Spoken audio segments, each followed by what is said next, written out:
All right, thank you. Alongside Darren Dreger and Frankie Corrado. Gentlemen, in a perfect world, Evander Kane is 100% healthy. Yeah. He doesn't have a sports hernia problem. He could play a full shift on the second line. This is not a perfect world. They got away with Evander Kane not at 100% through the first 3 rounds of these playoffs. But, Dregs, do they have enough depth to survive the Panthers without him? Well, it's a challenge. There's no question about that. And it's also very obvious that Evander Kane is dealing with considerable discomfort. And it's not just in how he's able to execute when he's on the ice. You know, when he's not on the ice, he's standing on the bench. He's not even sitting because of the level of discomfort that he's in.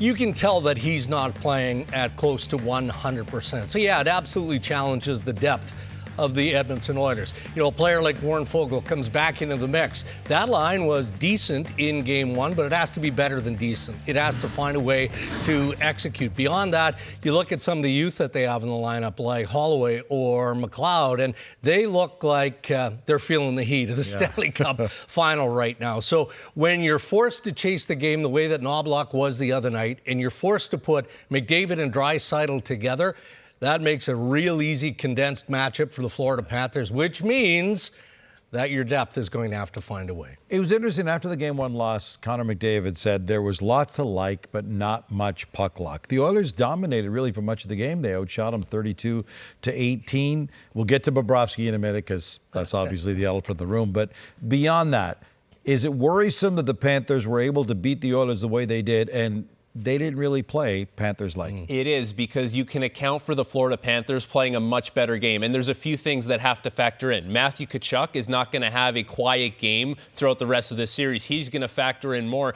And the Florida Panthers as a team are not going to give you half a game to dip your toe into the waters. The Panthers are a much better team than what they showed. And for the Oilers, they go into their dressing room after the game. I'm sure a lot of the chatter is, boys, if we play like that again, we probably have a good chance of winning. The problem is the Florida Panthers are probably not going to play the way they did for the first half of the first game. All right, to the elephant in the room, Sergei Bobrovsky coming off a shutout, but it's not just exactly a one-off, obviously.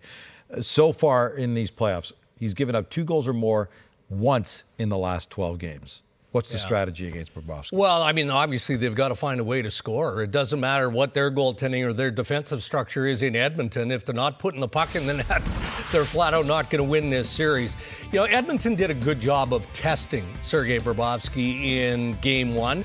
For whatever reason, they felt like they had to go low on the glove side rather than maybe try and test the blocker side high. So that's what they're looking forward to in Game 2. It's the old standby stuff. Get as much traffic in front of him as possible. Quicker execution in the offensive zone, which means moving the puck more quickly so that you can get him going side to side, things like that. So they feel like they've scouted Sergei Bobrovsky, but scouting and actually putting into practice are 2 different things. And it's not just him. They played great D as a team. They were number 1 defensively in the regular season. They're number 1 defensively right now in the playoffs as well.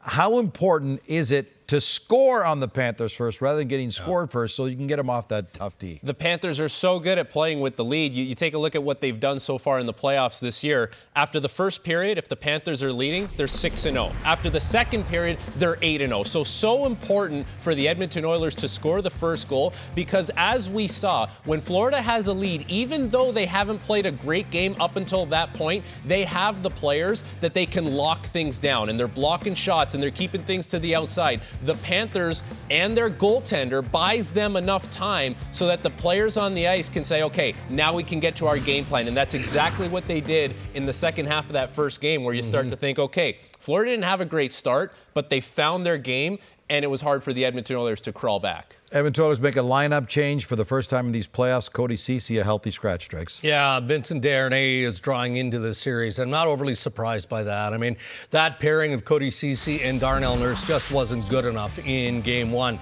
You know, the 1-0, 2-0 goals, essentially based on the mistakes of that veteran pair. Desharnais is 6'7". So when you pair Desharnais with Darnell Nurse, who's got size and physicality, they're going to cover a ton of ice. Defensively, they need to be much better. This is the first opportunity for Cody Ceci to watch from the press box. I'm sure he's not happy about it, but it was a change that needed to be made. When the Oilers were in a little trouble against the Dallas Stars last round, Draisaitl stepped up and said, I quote, "I truly believe our best beats anyone's best." Well, They've got another chance to prove it tonight.